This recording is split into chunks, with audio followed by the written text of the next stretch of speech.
হচ্ছে, অনেক টাকা খরচ করলেন অথচ রোগী সুস্থ হয়ে উঠছে না। যদি আপনার এরকম কোনো রোগী আপনার সম্মুখে হাজির হয়, আপনি তাকে কেমনভাবে ট্রিটমেন্ট দিবেন? সম্মানিত নাজরিন, আমার এই তদবিরটি খুব পরীক্ষিত এবং আমি উপকৃত হয়েছি এই তদবিরটা করে। আপনারাও করতে পারেন ইনশাল্লাহ।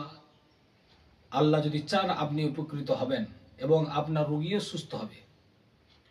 প্রথমত, আমার এই স্ক্রিনে থাকা দেখেন একটি চাল সিস্টেমের একটি তাবিজ লেখা হয়েছে।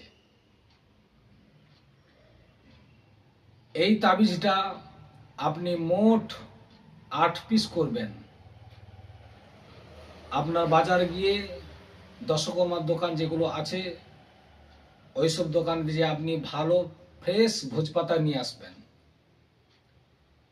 ভোজপাতা নিয়ে আসার পর 1 পিস আপনি একটা লিখবেন ভোজপাতার উপরে, আর 7টা আপনি ফ্রেশ সাদা কাগজের উপরে লিখবেন।